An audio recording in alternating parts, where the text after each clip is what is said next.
momento, digamos, tan sobre la hora que remitimos el enlace. De todas maneras, muchas gracias. Vemos que tenemos una muy agradable acogida por parte de ustedes que rápidamente nos acompañan aquí en la sala. Nuevamente, hoy nos acompaña la doctora Angie Zambrano, nuestra especialista en Derecho Laboral, que ya conocen ustedes de antes. Buenas noches. Hola Angie, e igualmente nos acompaña la doctora Lady Giraldo, que nos pidió el día de ayer, por lo agradable que estuvo el tema, acompañarnos en estas sesiones también. Entonces yo creo que ese conocimiento y esa experiencia que se vive desde el rol del empleador es bienvenido. Entonces, doctora Lady, muchísimas gracias por acompañarnos, por sacar un poquito de tu tiempo y acompañarnos aquí en nuestra reunión. Más que bienvenida. Y igual que ayer, siéntete Muchas por favor gracias. en la libertad de intervenir y de aportar al tema cuando lo queramos. Hoy vamos a tocar la parte de salario. Entonces, creo que viene al punto la medida que tú nos contabas ayer de el tema de COVID, cuando se acude a la flexibilización como un mecanismo, digamos que desde tu compañía extremo, para otras compañías es usual, es parte de su esquema de remuneración. Entonces, bienvenido de pronto ese aporte en su momento para que nos amplíes un poquito más, ¿vale? Muchas gracias. Listo. Bueno, hoy vamos a ver dos componentes bien interesantes, tres, no, dos componentes, uno bien larguito que lo vamos a trabajar entre la doctora Angie y yo, y luego vendrá una parte que es el tema del salario, luego vendrá una parte de dotación y digamos que en la planificación del tiempo que hicimos con la doctora Angie encontramos que hay un tema muy importante para todos nosotros que amerita un espacio especial y no queremos como embutirlo ahí en la clase, que es el tema de las licencias, licencias de maternidad, de paternidad, de luto, electorales, el tema de los fueros, muy importante, el prepensionado. Entonces, en ese orden de ideas, tomamos la decisión con la doctora Angie de cogerlo, quitarlo de esta clase de pronto para que sea un poco más rápida y dedicarle el debido tiempo. No siendo más el preámbulo, doctora Angie, bienvenida y pues el micrófono es todo tuyo. Muchas gracias. Gracias, doctor. Buenas noches a todos. Bueno, como bien lo dijo el doctor Luis Carlos, hoy vamos a hablar de salarios, vamos a hablar de dotación y vamos a hablar de la jornada de trabajo. Empezamos con salario. Salario, como una descripción general o un qué es la remuneración que se recibe por un trabajo realizado. Ahora, la norma es clara al indicar qué constituye salario y también es clara. Ay, ¿no me escuchan? Sí, que ¿Me por oyen? favor nos hables un poquitico más duro. Perdón. ¿Me escuchan ahora sí? Ya mejor. Y si puedes Perfecto. hablar, sostener así el tono de voz, mejor. Claro que sí. Listo. Entonces, como les decía, hoy vamos a hablar de salario. ¿Qué es salario? Una retribución que se recibe por un trabajo realizado, ¿verdad? Sin embargo, la norma nos indica que hay ciertos aspectos que se pueden constituir como salario y hay ciertos aspectos que no constituyen salario. ¿Qué puede constituir salario? Pagos en dinero o en especie, primas, bonificaciones, sobresueldos. Y digamos que estos son fijos o pueden ser, digamos, variables. ¿A qué se refiere? Hay ciertas compañías que, digamos, tienen salarios variables para sus trabajadores. ¿Qué quiere decir?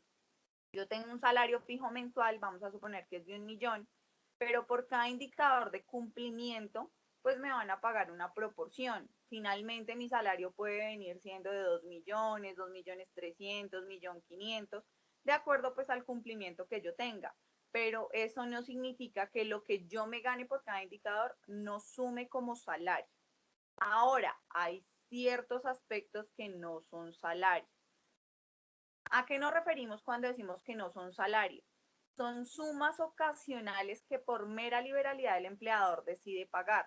¿A qué nos referimos con esto? Muy claramente hay unos ejemplos específicos. Por ejemplo, cuando hablamos de primas extralegales.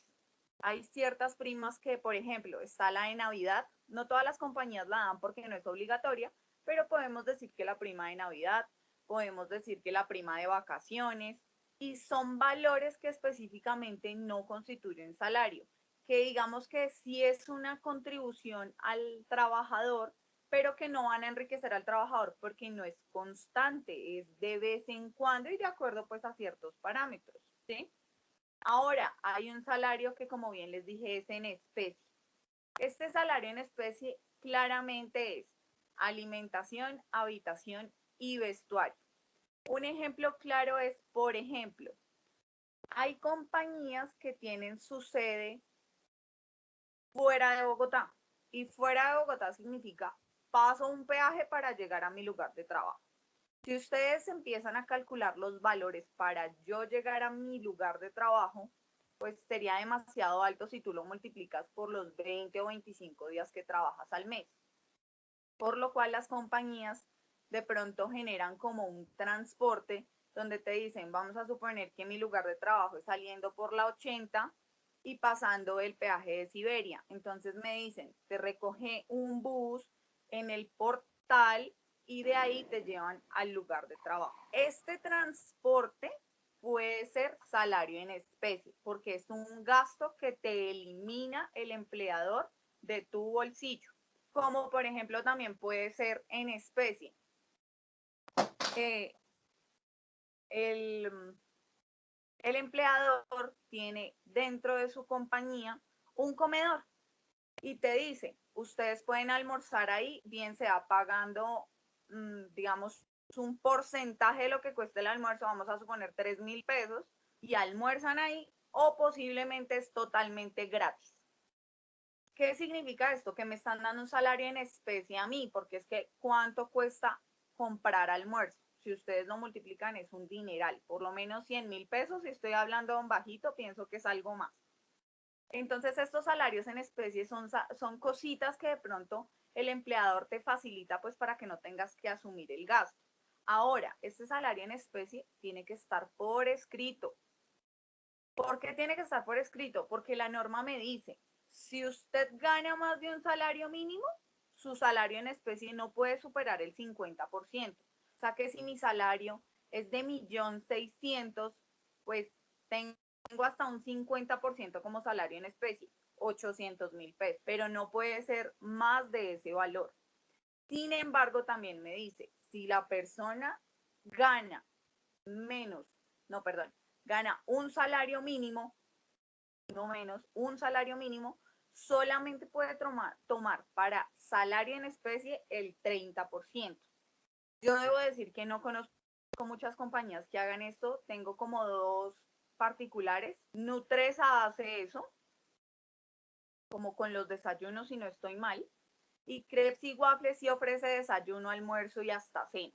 O sea, es una compañía que tiene ese plus. Ahora quiero que hablemos de los viáticos. Los viáticos pueden ser permanentes y pueden ser accidentales. ¿Qué significa que un viático sea permanente? Que hace parte de mi salario. ¿Por qué? Porque constantemente estoy recibiendo esa retribución para hacer una actividad que me manda mi empleador. Mientras que los accidentales no pueden ser considerados salario. Los accidentales, ¿qué me dicen? Vamos a suponer que yo soy el gerente de la compañía y tuve que viajar a, no sé, a la sede de Montería porque tuve un problema, porque debo hacer alguna función allá, pero eso ocurre una vez en 1.000. Entonces no puedo pretender que esos viáticos que me consignaron pues hagan parte de mi salario, ¿sí?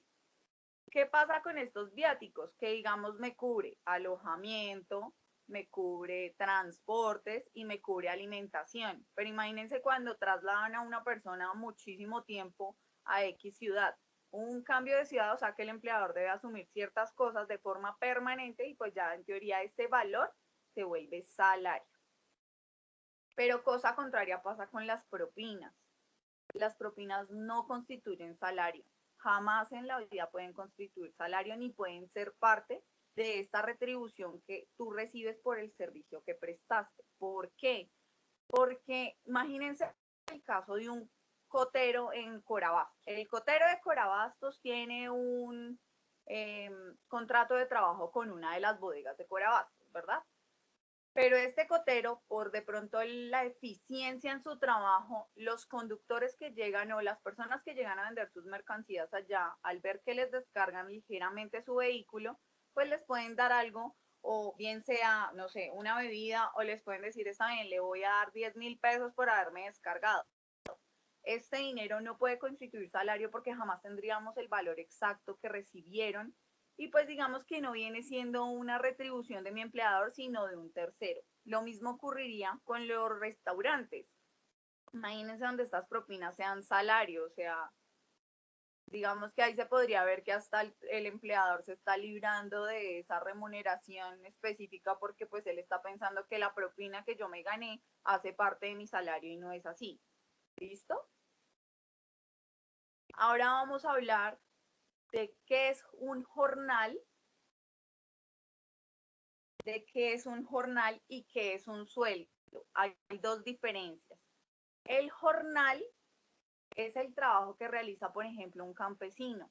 Él un día va, vamos a hacer de cuenta que trabajó al asadón todo el día y por ese día le pagaron y por esa fracción le pagaron, yo qué sé, 40.000 pesos. Si ustedes se dan cuenta, este trabajo es por los días en que usted me trabaja y se les paga al día. O sea, no hay forma de que sea acumulativo. Y en caso de que algún día ese jornal llegase a ser acumulativo, no puede superar una semana. Jamás puede superar una semana. ¿Qué significa el sueldo? Que es, digamos, por lo que todos nosotros acá trabajamos, por un sueldo. O sea, que es un valor mensual que bien sea, me pueden pagar cada 15 días o me pueden pagar cada 30 días, ¿sí? Ahora, ¿qué ocurre? Todo, digamos, estos dos, tanto jornal como sueldo, me lo pagan, pues, día vencido o mes vencido. Tú trabajas, luego te pagan. Esa es como la regla general entre jornal y sueldo. ¿Listo?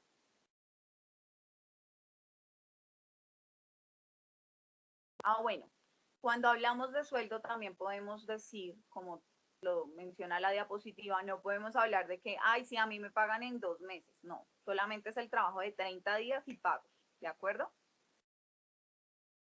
La norma me dice también que digamos que yo como empleador no puedo canjear el sueldo como, digamos, o cambiar ese sueldo que tú vas a entregarle a tu trabajador por mercancía, ¿sí? ¿Por qué? Porque pues igual eso era en la época arcaica, en este momento pues mi mínimo vital es con plata porque yo necesito pagar mi arriendo, mis servicios, el mercado de la casa y pues digamos que suplir todas esas necesidades básicas hasta de ocio. Entonces, prohibido pagar con mercancía, ¿sí?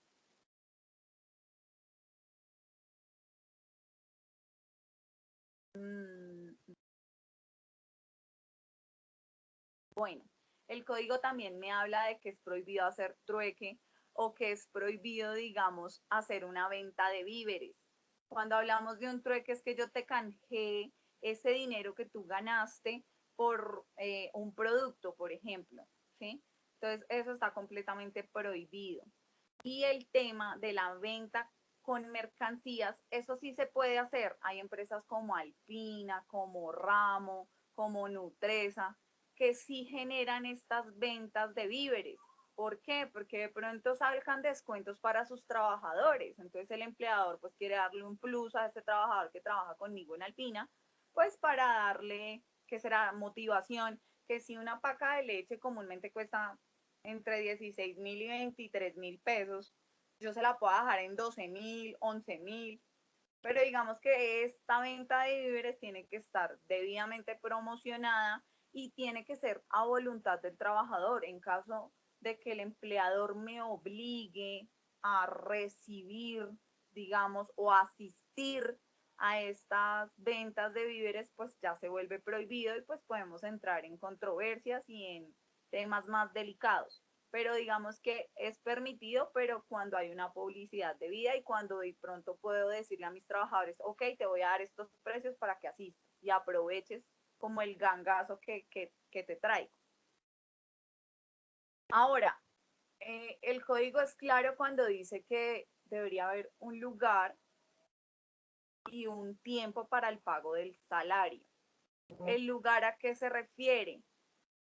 Como ustedes saben, antes no existían las cuentas bancarias, entonces te pagaban en efectivo, te pagaban en cheque y pues específicamente la norma decía que el lugar para pagar estos salarios era directamente en tu, en tu lugar de trabajo.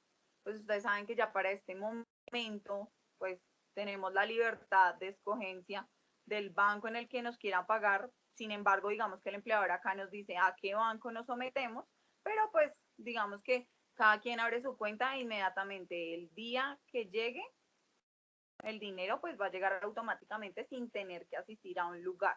Y el tiempo, sí, como les dije, quincenal o cada 30 días, pero igual tiene que estar específico el día en que vas a recibir el pago. ¿A quién se le debe hacer ese pago?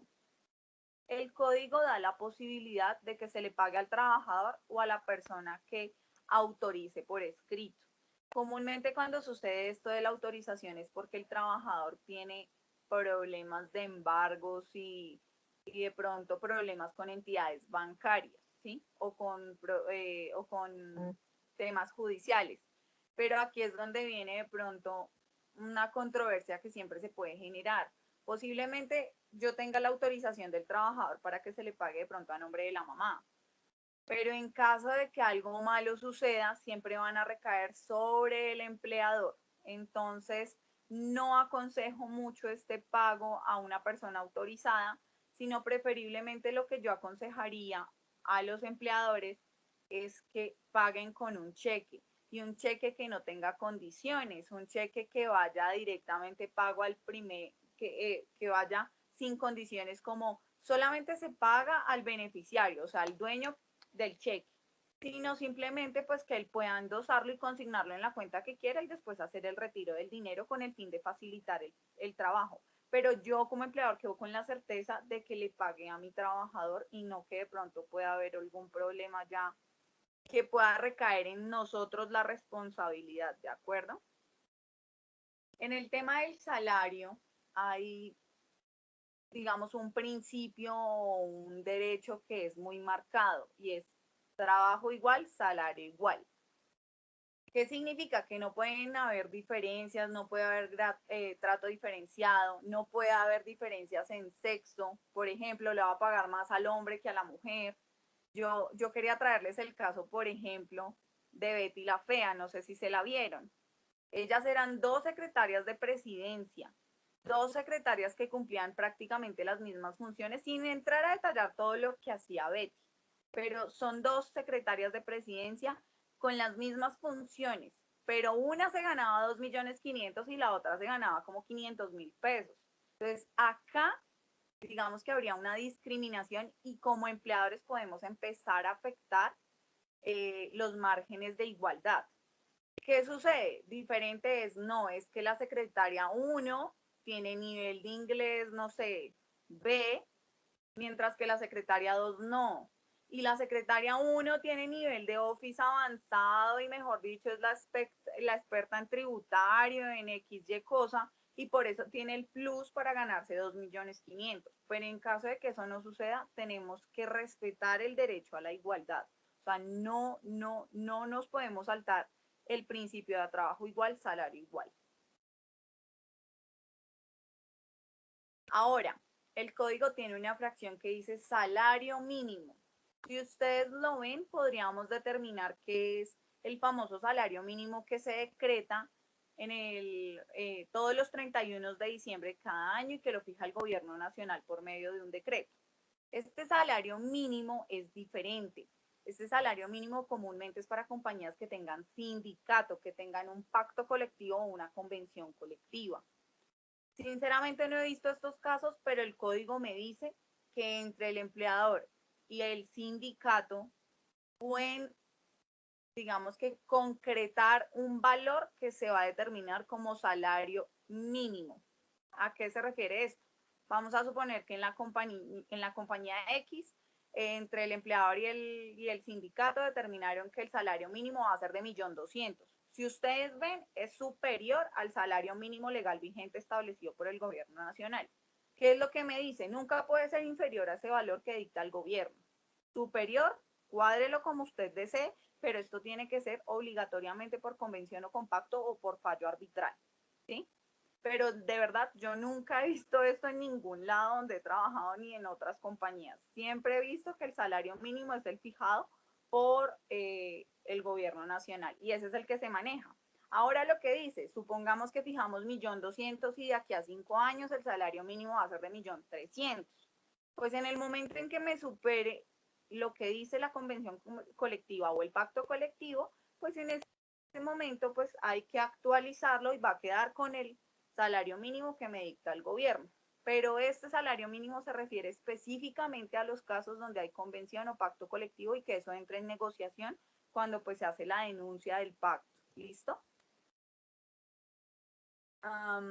¿Qué significa también? Que cuando el gobierno nacional me emite el 31 de diciembre de cada año el salario del siguiente año, si mis contratos están estipulados por salario mínimo sin especificar la suma, pues tengo que automáticamente actualizarlo, ¿sí? Entonces tengo que llevar mi nómina de enero a la nueva actualización donde digo, ok, el salario de la persona no es de 900.000 pesos, sino es de 957.000 pesos, que es el salario mínimo que fijó el gobierno para el año 2021, supongamos. Porque imagínense contratos que se hayan firmado por allá en el 2015, cuando el salario mínimo estaba pactado más o menos como en 737.700 y a hoy yo me siga ganando 737.700. Entonces lo que me dice es que usted tiene que automáticamente modificar sus contratos de acuerdo a lo que me dice la ley vigente, deroga la anterior, que es la que regulaba su contrato, pero pues igual continuamos pues con lo que me dice la norma nueva. ¿De acuerdo? Entonces todo significa que se actualiza de acuerdo a la ley y cuando se habla de salario mínimo, pues simplemente se actualiza. Doctor Luis Carlos, su turno. Gracias, doctora Angie. Eres muy, muy amable. Bueno, ya empezamos a ver la parte de del componente salarial y de cómo, qué hace parte del salario, qué no hace parte del salario, cómo se puede pagar. Entonces, estas son realidades que vivimos todos los días, que constantemente estamos viendo y a veces no conocemos. Entonces, por ejemplo, el caso de la señora del servicio. Mire, agradezca que es que le estoy dando casa y comida, pero usted tiene que trabajar gratis, ¿sí? Porque ¿cuánto vale casa y cuánto vale comida? Otro ejemplo, la jornada laboral que ahorita la vamos a ver con la doctora Angie y ella me dirá, sí, bueno, ahí sí lo que diga la doctora Angie porque no lo sé al detalle, pero creen que, por ejemplo, de tener una persona trabajando interna, entonces tiene que trabajar de día, de noche, sábados, domingos, festivos, no tiene derecho a salir nunca y demás. Bueno, ya una vez que vimos la parte de salario y a quién se le paga, cómo se le paga, cuándo se le paga y dónde se le paga, porque efectivamente, si no estoy mal, este código es de los años 70, fue expedido en un decreto de emergencia durante un intento de golpe de Estado, incluso en la ciudad de Pasto. Encontramos que se hablaba de cómo se debe pagar y demás, porque en ese entonces, y yo lo alcancé a ver siendo niño, de cómo se pagaban las nóminas en efectivo. Y llegaba el señor del banco y reunía a la gente y les pagaba y mejor dicho, gracias a Dios la inseguridad no estaba como hoy día porque si no, entonces uno cogía el bus de todos esos trabajadores porque era gente que trabajaba cerca de las afueras de Bogotá y tome, ahí hacían su agosto. Ahora llegamos a una parte que sí es muy delicada para la defensa de sus derechos y para los fines de obrar correctamente cuando ustedes estén en la parte de empleadores. Entonces, por ejemplo, doctora Lady, si quieres opinar cualquier cosa, me dices porque sé que tú vives esto día a día. ¿Listo? Vamos a ver lo que son los descuentos al trabajador, los permitidos, los prohibidos y las autorizaciones especiales. La primera parte de los descuentos prohibidos está consagrado en el artículo 149 del Código Sustantivo del Trabajo. ¿Listo? esa parte establece que no se puede deducir, retener o compensar suma alguna de salario sin órdenes, sin autorización escrita del trabajador o un mandamiento judicial. Entonces vamos por partes. No se pueden deducir. Deducir es, le voy a quitar de su salario una parte en virtud de que yo considero que usted, no sé, vamos a hacer un bingo, entonces todos los días 50.000 pesos, venga, yo tum, le quito de su nómina los 50.000 pesos. Retener es deducir, pero sin aplicar el descuento. O sea, digamos como, bueno, voy a retenerle de ese 1.000.000 de pesos que usted se gana 300.000 para que de pronto cuando usted se vaya, si usted hizo algún daño o algo, yo cojo ese depósito de plata, de ese colchoncito de plata que usted tiene. Tampoco aplica. Y compensar, doctora Lady, tú qué entiendes de la institución de la compensación? Vale, buenas noches a todos, ¿cómo están? Vale, sí, la compensación es cambiar, hacer el cambio de ese dinero por otro artículo, por alguna otra cosa, lo que me comentaba la doctora Angie hace unos momentos. Esa es una. Y la otra es la compensación, gracias, doctora Lady, efectivamente, pero la otra es la compensación o una variante de lo que acabas de decir, es la compensación como un cruce de cuentas, por así decirlo, para hacerme entender en un lenguaje no abogados. Cuando una persona le debe a otra y a su vez esa otra persona le debe a la inicial, es como yo te debo, tú me debes, pues crucemos cuentas. Entonces aquí la compensación no opera si no hay si no hay autorización expresa del trabajador o una orden judicial. Quiere decir, por ejemplo, que si la persona le debe a la empresa, no sé, a la empresa, sí, le debe 500.000 pesos, pero nunca hubo una autorización para retener los salarios o una orden de un juzgado que lo permita, el empleador no puede cobrárselos por derecha, por así decirlo, y no puede, no los puede retener, ¿listo? Entonces, ¿cuál es la regla general aquí, estimados colegas? Primero, que el salario es intocable. ¿Y quién lo puede tocar o quién puede permitir que se retengan sumas de dinero? O el trabajador expresamente o cuando llega una orden judicial. Entonces, no sé si, por ejemplo, eh, bueno, en el lugar que trabajo yo sí es más usual, no sé si por allá donde tú trabajas, Lady, llegan muchos oficios de juzgados, entonces dicen, el juzgado sexto de familia de Ibagué tiene aquí un proceso de alimentos y allá donde usted donde usted trabaja, Sí. está el señor Juan Pérez y haga favor, reténgale esta plata y me la da órdenes de este juzgado. Y Es ahí es usual, ¿cierto, Lady? Dime. y Sí. ahí es cuando la empresa se entera que la persona tiene hijos, o sea, porque le quieren retener el sueldo. Incluso yo les cuento un caso particular en anuencia con lo que dijo Lady. Yo cuando llegué a trabajar ya existía un proceso hace 4 años, un proceso de el que les estoy diciendo de Ibagué, y hoy sigue. Entonces yo digo, Dios mío, es que los niños se crecieron, ya van a cumplir 18 años, 18, quién sabe cuántos años tienen esos niños, y el señor nunca respondió y ahí sigue embargado, o el señor se desentendió y, ay, que se pague del salario mío y ya. Entonces, ahí es una orden judicial. Cuando llega la orden judicial, hay que aplicarla. Entonces, yo quiero aquí, de pronto, me va a salir un poquito del derecho laboral, pero los invito a todos ustedes los que trabajen en temas de nómina, de pronto en recursos humanos, la orden judicial no se negocia. Ojo con esa parte. Pilas que se pueden meter en un lío hasta de fiscalía por no hacer caso a esto. Ejemplo, llega el embargo y dice, embargamos a Pepita Pérez por 5 millones de pesos, reténgale tanto. En ese caso, a veces la gente de recursos humanos le dice, venga, doña Pepita, es que aquí llegó un oficio de un juzgado diciendo que le embargaron a usted una plata. No, no me haga ese mal, mire que es que si usted me retiene la plata ahorita me va a meter en un lío, Dios mío, ayúdeme. Y de pronto la persona de recursos humanos dice, "Ah, bueno, listo, la voy a ayudar y no aplico el embargo". ¿Qué pasa ahí? Uno, que la orden de la justicia es la orden de una rama del poder público. Ahí está hablando el Estado colombiano y el Estado de Derecho. Y uno tiene que hacer caso, porque todos los particulares estamos sometidos al imperio de la ley y quienes hacen cumplir la ley son los jueces de la República. Segundo, tiene un problema más grave y espero que ninguno de ustedes sea pagadores o tesoreros. Si ustedes no pagan como pagadores o tesoreros de la empresa, les van a cobrar a ustedes como personas naturales. La justicia tiene ese poder de vincular al representante legal, al tesorero o al pagador y decirle, doña Lady, ¿usted es la representante legal? Sí, señor. Ah, bueno, venga para acá y de su bolsillo usted me paga, porque es que yo no estoy pintado en la pared. Y lo otro, más Doctor, grave, una pregunta. dime, ¿con quién hablo? Por ejemplo, con Ángela. Hola, Ángela, ¿cómo estás?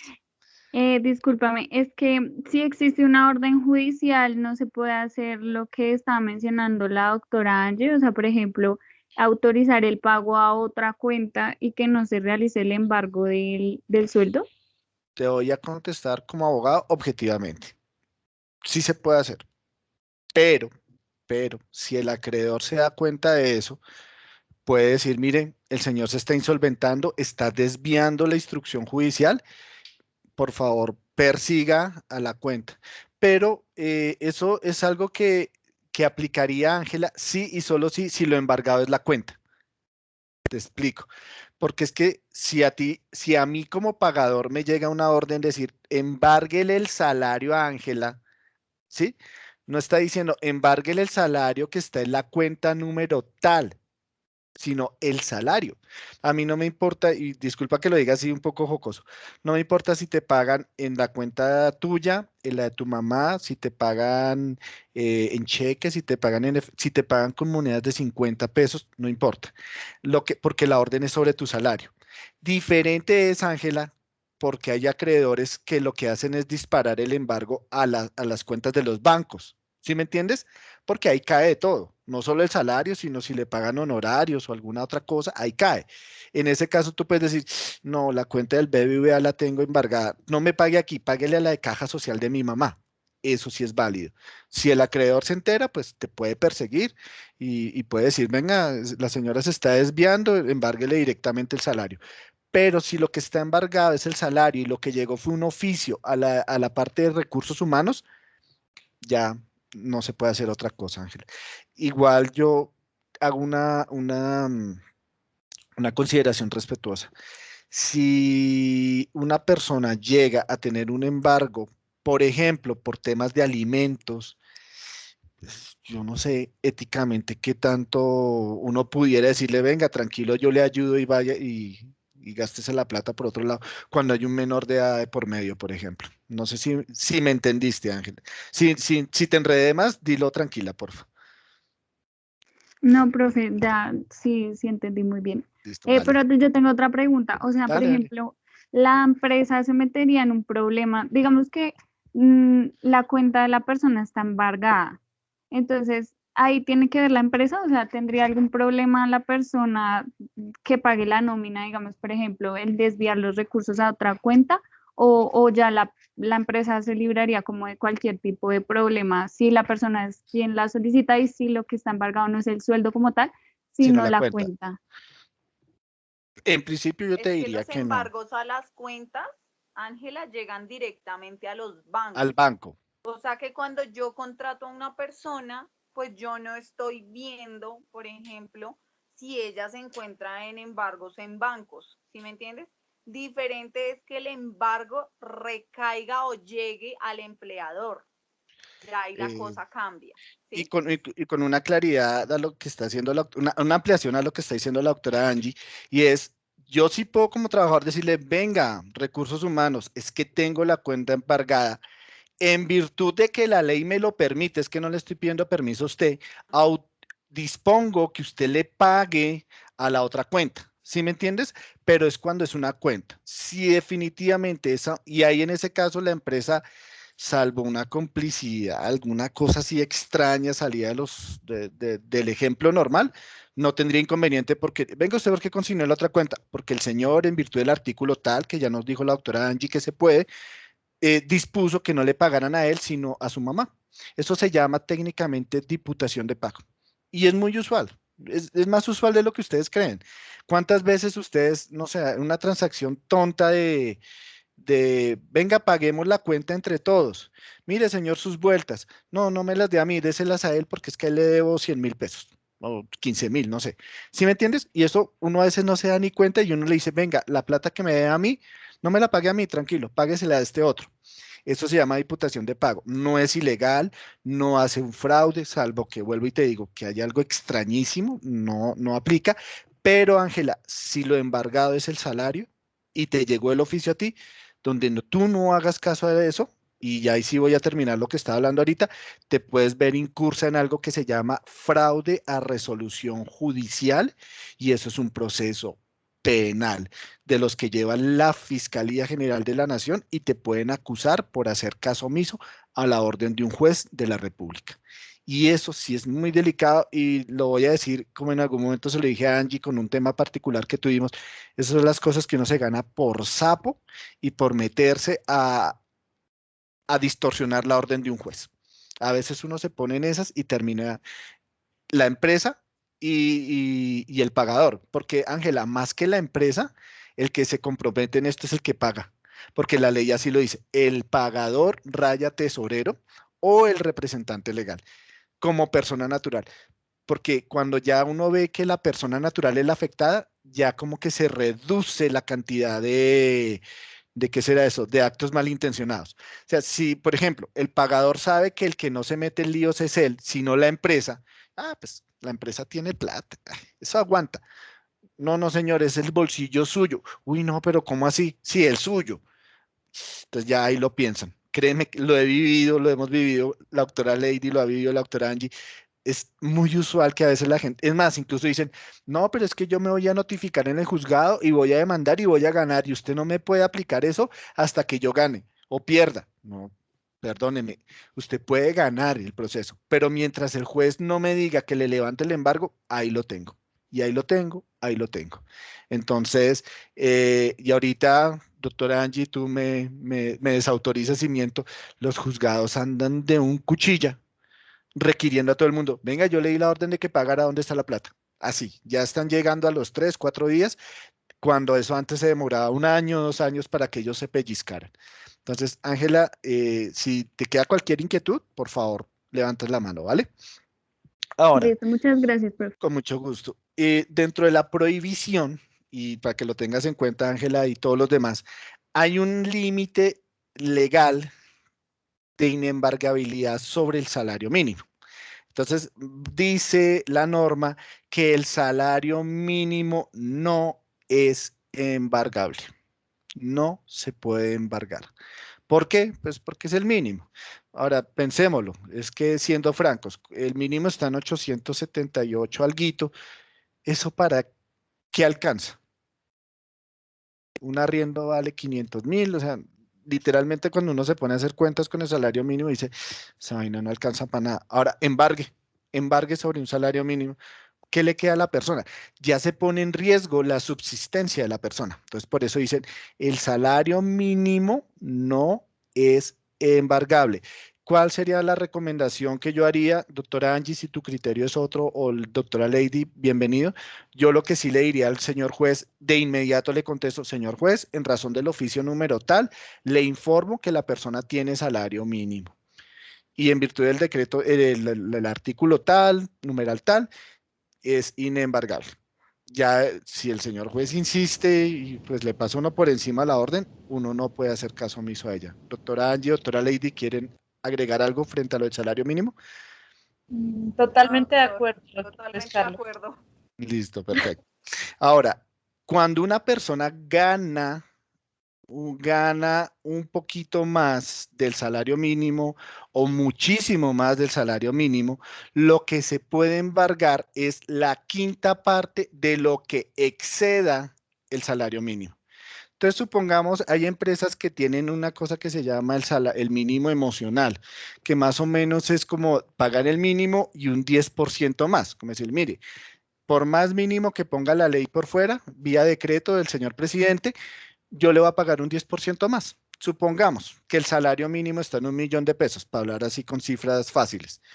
Y entonces la empresa le dice, yo le voy a pagar 1.100.000 pesos voluntariamente. Y llega el embargo. En ese caso, el 1.000.000 de pesos que constituye el salario mínimo no se puede tocar. No se puede tocar. ¿Qué se puede tocar? Los 100.000 pesos que hay de exceso. ¿Cuánto? La quinta parte. ¿Cuál es la quinta parte de 100.000? 20.000 pesos. Eso quiere decir que solo podemos embargar 20.000 pesos mensuales. Si la persona tiene una deuda de 6 millones de pesos, básicamente faltarán unos 60 y pico de años para que algún día se completen los 20.000, de 20.000 en 20.000, lo que se le debe a la persona. Por eso es que muchas veces no sé, espero que ninguno de ustedes o ninguno de nosotros los abogados estemos nunca en esto, pero a veces los bancos o los acreedores acuden a desesperarlo a uno llamando por teléfono y presionando de otras formas porque saben que un embargo de 20.000 pesos no sirve para nada, pero para nada es para nada. ¿Listo? Entonces, por eso es que aparece la figura de los codeudores, que dice, usted no tiene, bueno, su codeudor sí tiene, y allá llegan y caen. ¿Listo? Entonces, esa es una premisa que hay que tener muy presente. El salario mínimo es inembargable y se puede embargar hasta la quinta parte de lo que exceda el salario mínimo. ¿Listo? Y ahora, quisiera hacer una claridad de una vez, porque sé que podría venir en otra parte de la charla, y es frente a los temas de cuotas alimentarias y deudas en cooperativas. Si lo que está en juego es un tema de cooperativas, una deuda de, por ejemplo, estas cooperativas que prestan dinero y no se les ha pagado, o lo que hay de por medio es una cuota alimentaria, o sea, aquí ya es más sensible el tema desde lo humano y las que son mamás me van a entender. Hay un menor de edad en riesgo. Ese límite del 5% del salario mínimo no existe y no aplica. Aplica otro artículo del Código Sustantivo que dice que uno puede embargar hasta la mitad del salario para los fines de cuotas alimentarias o créditos de cooperativa. Entonces, pongamos el ejemplo con la doctora Lady. Si la doctora Lady llega a quedar embarazada prontamente y el esposo de Lady no cumple con sus obligaciones alimentarias, ella podría embargar el salario del esposo. Y si él gana 1.000.000 de pesos, podría embargarle hasta 500.000 pesos. ¿Listo? En ese caso, sí, lo delicado y lo sensible de los créditos prevalece. Es que no es lo mismo deberle a la mamá del hijo de uno que solventa la subsistencia del hijo del uno que deberle a un banco. Y no es lo mismo deberle a un banco que deberle a una cooperativa donde hay un trabajo asociado, mancomunado, muy diferente a la actividad de captación, solo la única actividad de captación de dinero que es la que hace un banco. Entonces, por eso se le da ese valor. Y ahí pasamos a la parte de los descuentos permitidos. Los descuentos permitidos son los que permita el trabajador por escrito y que pueden estar asociados a cuotas sindicales, que es la afiliación de los sindicatos en vía de extinción en este país. Yo no sé si para bien o para mal. A veces el sindicalismo es necesario, pero también a veces acaba con las empresas. Es un tema en el cual no me voy a meter porque ya hay sensibilidades y filiaciones muy respetables de lado y lado. También ahí está autorizado el tema de descuentos para cooperativas, cajas de ahorro, eh, el tema de sanciones disciplinarias. Entonces, en esa parte sí está permitido y es muy importante tener de presente que cuando estamos hablando de lo que son aportes de libranzas, espero que, pues si alguno de ustedes tiene libranzas, lo tenga en cuenta, el trabajador, el empleador le retiene a uno el pago de la libranza, o sea, el crédito de la libranza. Y si el empleador no transfiere ese dinero oportunamente a la cooperativa, a la caja de compensación o a la que esté desarrollando la libranza, el banco, demás, él es responsable por los perjuicios que se causan ahí. Entonces voy a dar un ejemplo. La doctora Lady Giraldo está afiliada a la Caja de Compensación Familiar, ahorita que está en Ibagué, a Confatolima. Entonces, en Confatolima, ella tiene un crédito y a la universidad donde ella trabaja le llega la instrucción, mire, Lady Giraldo autorizó una libranza, todos los meses por favor descuéntele 200.000 pesos. Y la empresa donde ella trabaja, la universidad donde ella trabaja, le retiene los 200.000, pero nunca se los pasa a Confatolima. Los que trabajan en contabilidad y eso saben que eso se llama el pago por terceros, que por lo general dice, vamos a pagar terceros. Entonces, es casi siempre estos terceros intervinientes en el proceso de nómina. Y Confatolima le dice, doña Lady, imagínense que no recibió su pago. No, pero ¿cómo así? A mí me quitaron esa plata. Y pues lo peor, doña Lady, disculpe, ¿no? Pero pues es que eso tiene intereses de mora. No, pero ¿cómo así? Ahí es donde Lady le dice, oiga, empleador, me toca pagar ahora 30.000 pesos de intereses de mora porque usted no transfirió el dinero. Usted me tiene que responder por esos 30.000 pesos. ¿Listo? Ahora, ¿qué pasa? Y también seamos francos. Lady, ¿qué pasa donde tú hagas eso? ¿Qué crees que te pasa? No, pues imagínese, Doc, o sea, muy En tenaz, va a ser complicado. en la realidad colombiana, ¿qué le pasa a un trabajador donde se pongan esas? Entonces puede decirle, ah, sí, señor, tiene tu derecho. Ay, disculpe, qué pena. Doña Lady, que pase por recursos humanos que le tienen una cartica, ¿o no? Entonces, aquí es donde yo, y que he sido también docente de derecho laboral, es donde uno le dice a la gente, mire, este es un marco de derechos, este es un marco de privilegios que se ha ganado a costa de vidas, de conquistas sociales, de temas políticos, lo que sea. Sepan medir el alcance o cómo ejercen ustedes los derechos, porque hay trabajadores que se les va la mano en la forma de pedir los derechos. Y ahí es donde el empleador puede decir, ¿sabe qué? Es que yo ya no me lo aguanto. Y sabe que lo voy a desvincular sin justa causa. Y pasa a veces que prefieren pagar para que uno se vaya.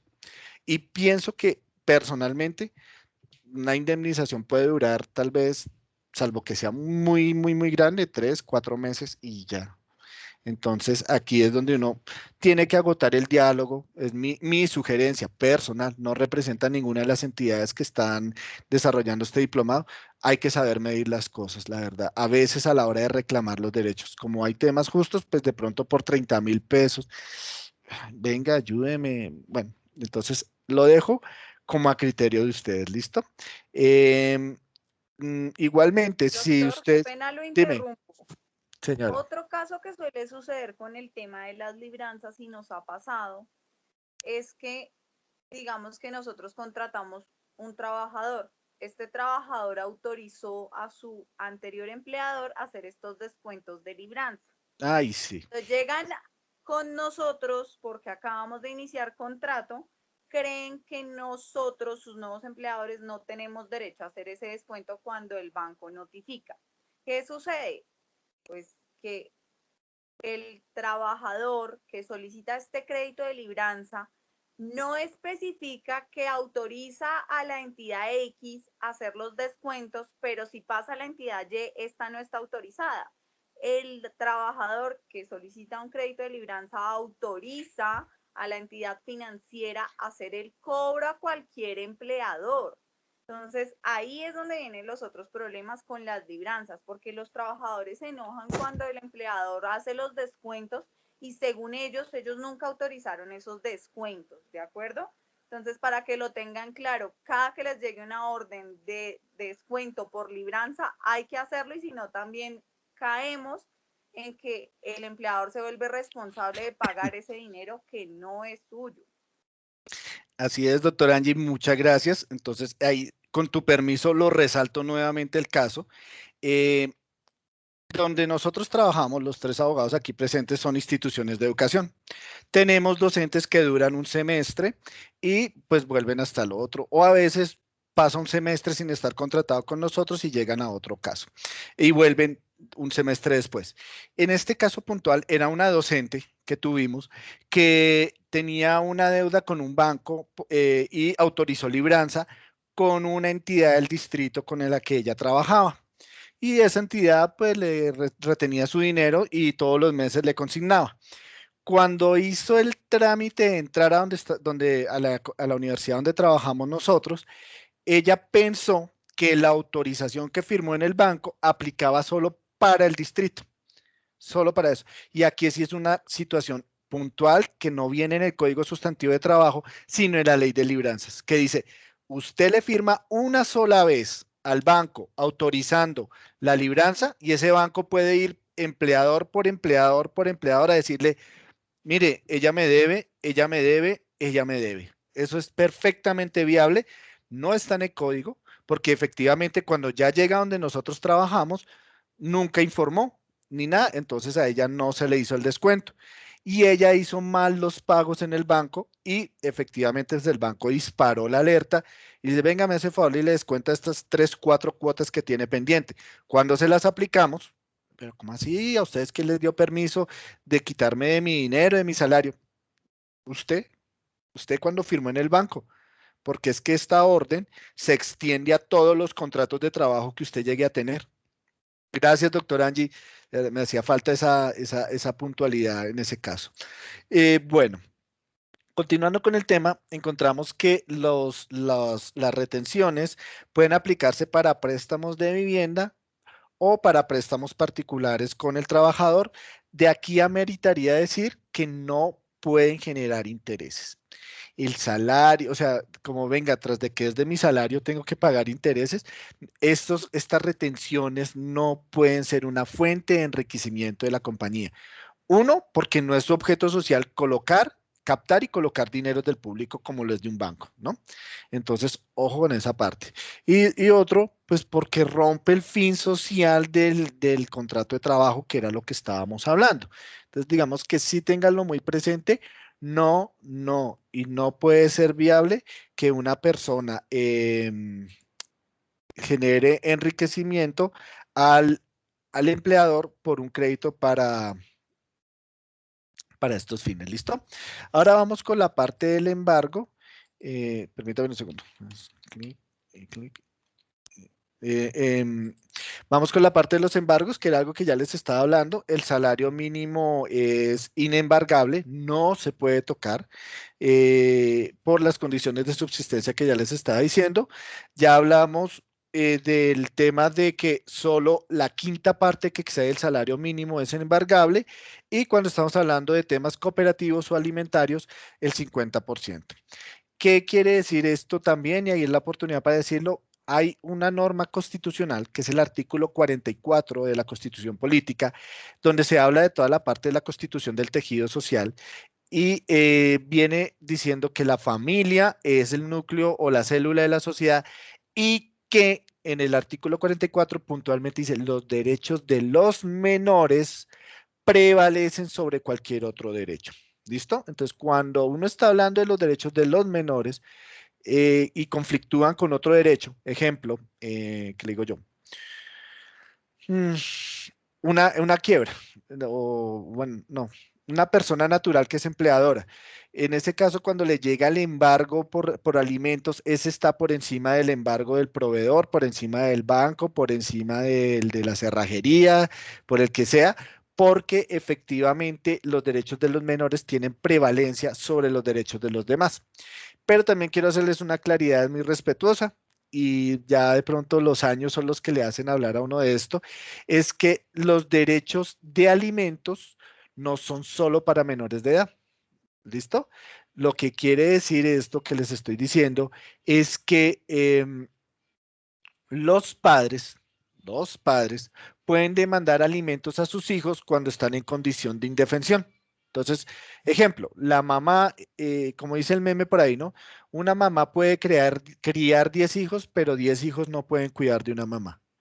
Y también puede darse esta situación, que un abuelo esté demandando a sus hijos o a sus nietos por alimentos porque ya cuando uno ya está viejito vuelve a ser un niño, indefenso, dependiente, sin capacidad física, de pronto hasta el conocimiento se va perdiendo.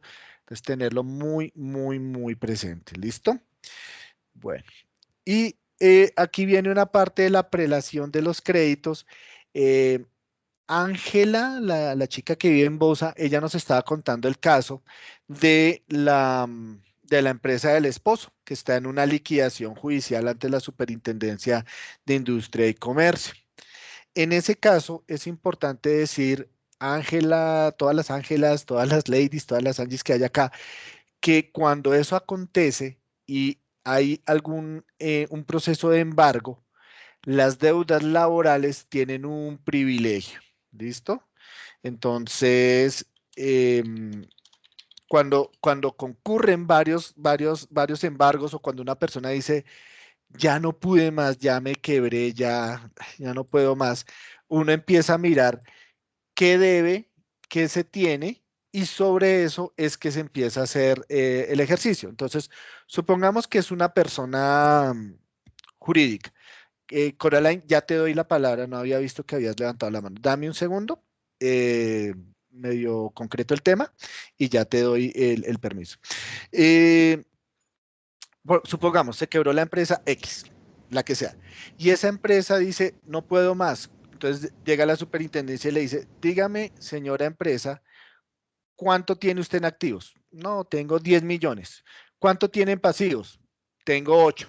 Por favor, discrimíneme esos pasivos. No, es que de esos 8, 6 son deudas laborales. Listo, perfecto. Esos 6, lo primero que se paga es la deuda laboral.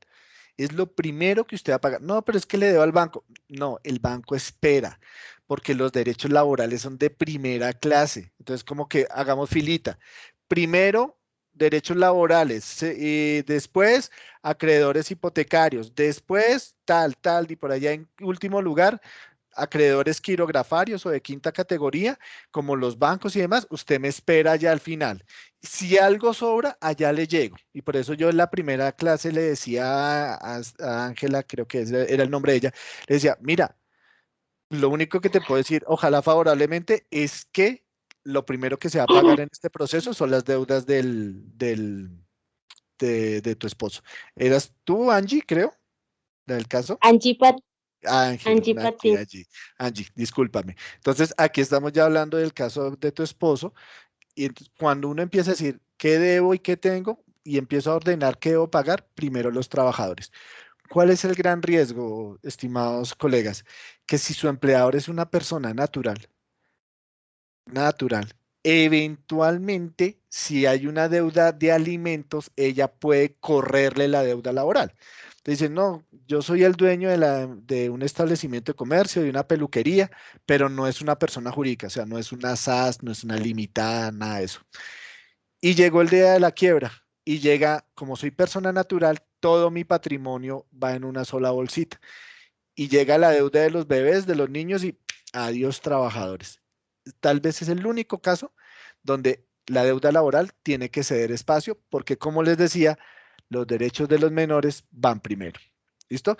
Coraline, ¿quieres intervenir? Que te veo con la mano levantada. Bienvenida. Caroline. Buenas noches, sí, señor. Buenas noches. Cuéntame. Es que tengo una duda en cuanto a las retenciones. Por ejemplo, si yo tengo un salario mínimo, pues gano un salario mínimo y, por ejemplo, me van a hacer retención, pueden hacerme retención del salario por, ¿cómo se llama eso? Digamos por cuota alimentaria y por, digamos, por alguna deuda que tenga con el banco. Digamos, se pueden hacer varias retenciones, varios embargos a la misma cuenta.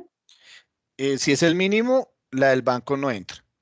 O sea, eso sí es inembargable. O sea, ahí es donde los bancos dicen, vean, no gastemos abogado en esto. La del salario mínimo sí te puede recaer ahí y decir, venga, hasta la mitad del salario mínimo, porque es que así como su subsistencia es necesaria, la del menor o la del mayor de edad en estado de indefensión es igualmente importante. Entonces, yo puedo retenerte hasta la mitad del salario mínimo, ¿sí? Pero pues, ¿por qué no más de la mitad? Si de pronto el niño gasta mucho más, porque es que esa persona que trabaja también tiene que subsistir, ¿sí? Entonces, ese es el tope que hay frente a deudas alimentarias. Por eso es que tú viste que lo de cooperativas y alimentos tiene un régimen especial. Pero si es un banco, no aplica. Ahora, si tú ganas 10 millones y te cae alimentos, banco, DIAN, o sea, te cae todo el mundo, desde todo lo que excede al salario mínimo en una quinta parte, se te puede embargar. O sea, pueden concurrir embargos. Sí es posible que concurran embargos. Y como decía la doctora Lady, ahí es donde uno se entera que el señor tenía hijos por un lado e hijos por otro lado.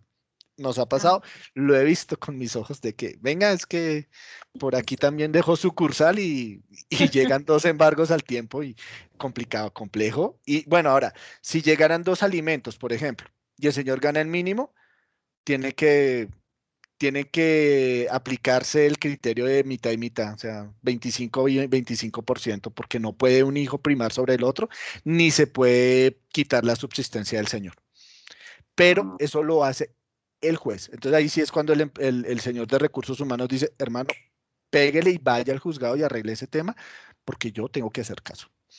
Y si ya no me alcanza para el segundo, entonces al segundo le digo, no puedo porque ya apliqué el primero. Pero, pero, pues ahí es que no sé cómo decirlo, son casos tan atípicos donde toca empezar a sopesar los derechos. Entonces, si tú me dices, BBVA se muere si no te embargan 320.000 pesos, no creo. Pero que a un niño le puede pesar una cuota de 300.000 pesos, sí. Entonces ahí es donde debemos mirar el tema socialmente hablando. Doctora Angie, ¿quieres agregar algo ahí en esa parte? No, doctor, Listo, totalmente de acuerdo. vale. Y lo que ya ahorita para darle la palabra a la doctora Angie con el tema de, no, ese es mío, ¿cierto, doctora Angie? La dotación es No, mía. ese es mío. ¿La dotación es tuya? Sí, señor. Listo. Entonces, en esta parte de las retenciones, nuevamente sí quiero hacerles énfasis en una cosa. Los derechos de los trabajadores son privilegiados. Por regla general, el salario no es que usualmente se embargue, pero sí es la regla general en temas de alimentos y demás. Ahí sí llega derechito el embargo y la persona de recursos humanos tiene que hacer caso y aplicar las retenciones, como en el caso de la libranza que les contó la doctora Angie. Pues, si llegó el oficio de la libranza y dice, en virtud de mandato legal, usted tiene que hacerme caso, pues ojo con no aplicar las órdenes judiciales, ojo que yo sé que hay gente que va y le llora, le suplica y uno lo entiende como factor humano. Por supuesto, todos los que estamos acá hemos tenido deudas o tenemos deudas de esas que son peligrosamente potenciales para disparar un embargo. En ese orden de ideas hay que tener mucho cuidado. Pero aprovecho una ñapa, doctora Angie, es para decirles que si ustedes tienen cuentas de ahorro, ojo con esto que les voy a decir, que me estaban preguntando ahorita la diferencia entre Ángela en el de la cuenta y embargar salario. En virtud de la ley, las cuentas de ahorro son inembargables en los depósitos más o menos hasta 28 millones de pesos. Es una cifra que cambia cada año, pero si ustedes tienen cuenta de ahorro, como creo que el 100% de los que estamos acá las tenemos, que son cuentas de ahorro, en ese orden de ideas, no nos pueden tocar la cuenta. Entonces, uno dice, usted se gana el mínimo y tiene una cuenta de ahorros. No, usted está blindado. O sea, perdón que uno lo diga con descaro, pero ni le pueden tocar el salario, ni le pueden tocar la cuenta. Ahora, pongámoslo en un contexto social. Es que hay, con un salario mínimo a duras penas se vive. Ahora, clávele un embargo. O clávele un embargo en la cuenta y en el salario. ¿No? Pues ya la persona literalmente está trabajando para pagar deudas. Pasamos con una parte importante también para que ustedes lo tengan presente, que es la parte de dotación. Es algo que a veces se pasa por descuido. Mm, Hay mucho empleador descuidado en esa parte, hay mucho trabajador descuidado también y también la dotación tiene una finalidad y una usabilidad que debemos tener muy presentes y bueno, ya le cedo la palabra a la doctora Angie. Gracias, doctor. Como bien lo dijo el doctor, tiene un fin específico y a veces nos olvidamos de él. La norma es clara al indicar que es calzado y overol para los trabajadores. En teoría yo siempre lo he tomado como vestuario, porque si ustedes se dan cuenta, y creo que todos hemos ido a Home Center, en Home Center las personas están uniformadas, tienen el mismo pantalón, la misma camisa y zapatos de protección. Si ustedes se han fijado en el Banco de Vivienda, el personal del Banco de Vivienda, el personal de Banco de Vivienda está uniformado. Todos sus trabajadores tienen el mismo vestuario los lunes, los martes, los miércoles. Ellos todos viven uniformados. ¿Qué sucede? Digamos, en entidades como Da Vivienda entrega una sola dotación al año, pero es que Davivienda entrega blazer, camisa, pantalón, faldas, como sea que ellos hayan estructurado el vestuario, la dotación para ese año, pero pues te entrega una super dotación que te va a durar todo el año, ¿sí? Entonces digamos que ya se saltaría la regla general. ¿Qué tenemos por regla general? Que debe ser suministrada por el empleador cada 4 meses. Entonces las fechas específicas o las fechas límite que me da el código es el 30 de abril, el 31 de agosto y el 20 de diciembre. ¿Qué sucede? Que yo como empleador tengo que darle a mi trabajador la vestimenta adecuada pues para realizar sus funciones. Comúnmente esta obligación se da únicamente en trabajadores que ganen menos de 2 salarios mínimos legales mensuales vigentes. ¿Qué significa? Que si yo tengo una persona ganándose 3 millones de pesos, pues no estoy obligada a darle dotación. Pero si tengo personal ganando salario mínimo hasta 1.500.000 y un poquito más, tengo que darle dotación por obligación. De pronto hay empresas, no sé, como universidades, por ejemplo, que estas no tienen dotación, ¿sí? Porque son entidades que no necesitan dotación. O entidades como oficinas de abogados, tampoco necesitan dotación. Las personas se visten como deseen, pero tienen personal que ganan hasta menos de 2 salarios mínimos. ¿Qué hacen estas empresas? Y pues es como la regla general. Generan tarjetas como bonos, pero que permiten únicamente compra de ropa. O sea, yo puedo ir con ese bono, pero yo no puedo comprar jabón, champú, mercado, licor, bebidas, no puedo comprar absolutamente nada que no sea ropa. Y eso me supliría esta obligación de entregar calzado y overol o calzado y vestuario, ¿sí? Adicionalmente de eso, el trabajador se obliga con el empleador a usar esta dotación. ¿Por qué? Porque si se la estoy entregando es por algo, porque quiero cuidarlo. Recuerden que igual hay trabajos que están sometidos a ciertos riesgos, por eso usan zapatos específicos. De pronto, si ustedes ya lo ven, por ejemplo, las gafas no son una dotación, son elementos de protección personal. Entonces, esos no hacen parte de la dotación como esos monitos tampoco. Son cosas específicas para trabajos específicos. Ahora, la norma también me dice que como empleador tengo la obligación de entregar esta dotación únicamente cuando el trabajador ya lleve en mi compañía 3 meses como mínimo, ¿sí? Entonces, si yo contrato a una persona en abril, 3 meses sería julio. O sea que para la dotación de agosto yo tengo que entregarle dotación a este trabajador. Como también lo puedo hacer desde el primer día que lo contrato, le entregué la dotación y pues simplemente tiene que empezar a usarla porque está obligado a usarla. ¿Qué sucede en compañías que de pronto tienen chaquetas distintivas, camisas distintivas para ciertos días o simplemente son chaquetas que te entregan como para sentirte parte de la compañía? Independientemente de que la persona se gane 10 salarios mínimos, 20, o sea, que gane demasiado dinero o simplemente que gane 3, 4, 5 millones de pesos, pues no significa que sea dotación y que yo esté obligada a darlo, simplemente es un plus que tiene la compañía pues para generar de pronto más compromiso por parte de los trabajadores para con la empresa. Ahora, como bien les dije, es prohibido compensar en dinero, por eso se generan las tarjeticas que les comenté. Puede que yo no tenga dotación, pero estoy cumpliendo con darle la tarjeta para que vaya y compre ropa, ¿sí? Entonces, pero lo que tú no puedes hacer es decirle, tome 100.000 pesos, tome 50.000 pesos, tome 20.000 pesos para que vaya y se compre lo de la dotación, porque pues digamos que la persona no usaría ese dinero para comprar lo que debe comprar, sino la usaría para otras cosas.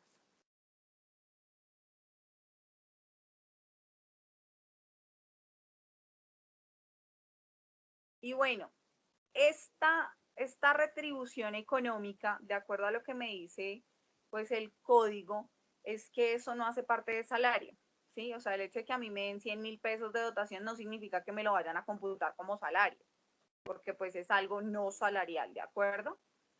Este tema sí era muy chiquitico, muy cortico, pero espero que haya quedado clarito. Ah, bueno, y una cosa que sí es primordial, cuando a las empresas se les olvida entregar la dotación y de pronto son denunciados ante el Ministerio de Trabajo, pueden generarles multas por no entregar la dotación en debida forma y en las fechas que establece la norma. Por eso, así como dijo el doctor, a una vez se le olvida, es mejor que no se les olvide, porque esas multas puede que no sean tan altas, pero igual vienen siendo multas. Entonces es mejor tener cuidado con la entrega de la dotación. Doctor, todo suyo.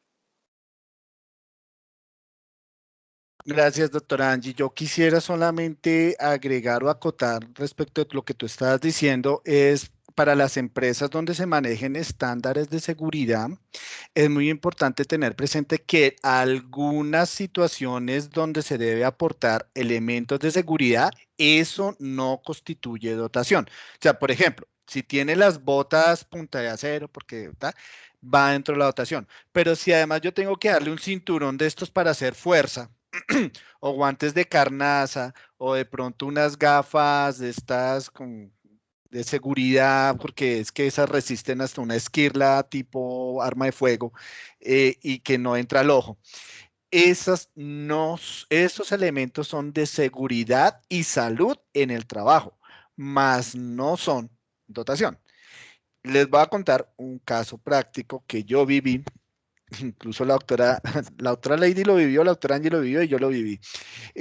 Tuvimos un accidente en una sede y la persona lo que cometió fue una imprudencia. Entonces la persona lo que hizo fue treparse en un pupitre a cambiar un ventilador, le falló el equilibrio, se cayó y se golpeó contra una baranda, contra un andencito que es donde está la tarima de los profesores. ¿Qué es lo primero que dijo la persona? Páguenme a mí todo porque, mejor dicho, yo quedé inválido por culpa de ustedes. Bueno, los términos de la demanda no fueron los mejores, súper agresivos en todo el tema. Y en el interrogatorio que me hicieron a mí como apoderado general de la institución, me decía el señor, diga si es cierto, sí o no, ¿por qué no suministró elementos de seguridad para esta actividad? Yo, pero señor, es que el señor era encargado de barrer, él no era el encargado de hacer mantenimiento, ni encaramarse a un ventilador. Eso está como a 1,80 m, eso es un trabajo en alturas. Bueno, que no hay que colgarse del techo, pero hay que tener una escalera o algún, bueno, no sé si ya por la normatividad actual, pero por lo menos una escalera, ¿cómo se va a subir usted a un pupitre? ¿Sí? Y el señor me decía, pero es que estos son elementos de seguridad. Yo, pero ¿cuál elemento de seguridad especializado si el señor tenía que barrer? Entonces, si el señor se salió de sus funciones, ya no puede pedir esos elementos de seguridad o de dotación especiales que son ajenos a sus funciones. Doctora Angie, es que yo soy el abogado de la empresa, pero es que, y mis botas punta de acero. ¿Para qué, hermano? O sea, dígame para qué.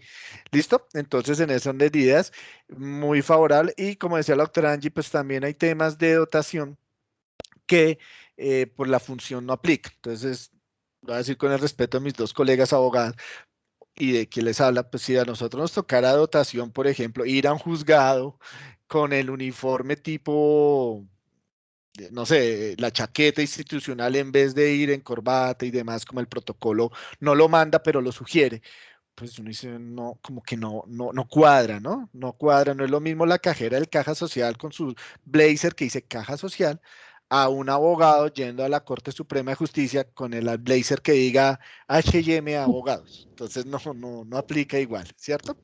Bueno, ahora vamos con la parte de la jornada de trabajo. Esta es una parte bastante amplia que voy a tratar de condensarla. Primero, este es el típico caso que siempre les he dicho donde la ley impone, pero también a veces permite negociar. Entonces, en su defecto, cuando las partes no pactan una jornada de trabajo, se aplica lo que diga la ley. ¿Listo? Pero las partes no pueden pactar nada que vaya más allá de lo que permite la ley. Ojo con esa parte, ¿listo? Entonces, primero, las partes pueden pactar su jornada de trabajo, sí, por supuesto, y en ese pacto de la jornada dirán, bueno, vamos a trabajar 40 horas a la semana. Entonces, ese pacto debe respetarse. No puede decirle entonces uno después, doctora Lady, es que yo con usted pacté 40 horas, pero es que la ley dice que son 48. Entonces, ¿dónde están las 8 horas de trabajo que usted no hace? Entonces, la doctora Lady me diría, discúlpeme, doctor, qué pena con usted. Lo que dice la ley es que la jornada la pactan las partes y en su defecto aplica la máxima legal. Ahora, usted no puede pactar conmigo superar la máxima legal porque así como el salario mínimo es el mínimo, pues la máxima es la máxima. Y si la máxima legal es de 48 horas semanales, usted no me puede obligar ni unilateralmente, ni transar conmigo en un papel que yo voy a trabajarle 50. No lo puede hacer y no lo puede hacer. Pero usted y yo sí podemos pactar que usted que lo va a trabajar 40 y las otras 8, pues usted me las regaló o lo que quiera. O fue porque llegamos a un acuerdo, porque hay profesionales tan especializados, tan puntuales o que trabajan en tantas cosas al mismo tiempo que a veces uno tiene que ser muy flexible con esa jornada. Imaginemos temas artísticos, culturales, conferencistas o gente que genere conocimiento de ese estilo, pues a veces ni siquiera es útil ponerle una jornada de trabajo, sino de pronto acudir a otra forma de contratación. Ahora, todo lo que exceda la jornada máxima legal o la jornada pactada por las partes se llama trabajo suplementario o lo que llaman por ahí las horas extras. Y quiero hacer una claridad de una vez. Una cosa es el recargo nocturno o diurno que tenga un trabajo y otra cosa son las horas extras. ¿Listo? Entonces, ¿qué es el trabajo suplementario? Es el que uno tiene una jornada. Entonces, mi jornada es de 8 de la mañana a 6 de la tarde, de lunes a viernes. Ahí me dan 45 horas de trabajo, quitándole una hora de almuerzo a cada día. Y el sábado trabajo 3 horas para completar las 48 horas semanales. Esa es mi jornada. Si por alguna razón de lunes a viernes tengo que trabajar más allá de las 6 de la tarde, esa es una hora extra que debo yo hacer. Y ahorita vemos unas excepciones porque no todo trabajo fuera de la jornada es una hora extra. Entonces, cuando yo me salgo de ahí, hago una hora extra y tengo que responder, perdón, el empleador tiene que responder por esa hora extra que me hizo trabajar. ¿Listo? Ese es el suplementario. Entonces, vuelvo e indico, es todo aquel trabajo que se hace fuera de la jornada laboral. ¿Listo? Y tiene unos pagos especiales. Pero otra cosa es el trabajo con recargo ordinario o nocturno. Entonces, ahí sí vamos a la diferenciación. ¿Cuál es el trabajo diurno que uno desarrolla? Em, es el que se desarrolla entre las 6 de la mañana y las 9 de la noche. Hace un tiempo, sin entrar en filiaciones políticas, mejor dicho, no voy a decir ni quién era el presidente de turno, sino se generan polémicas innecesarias.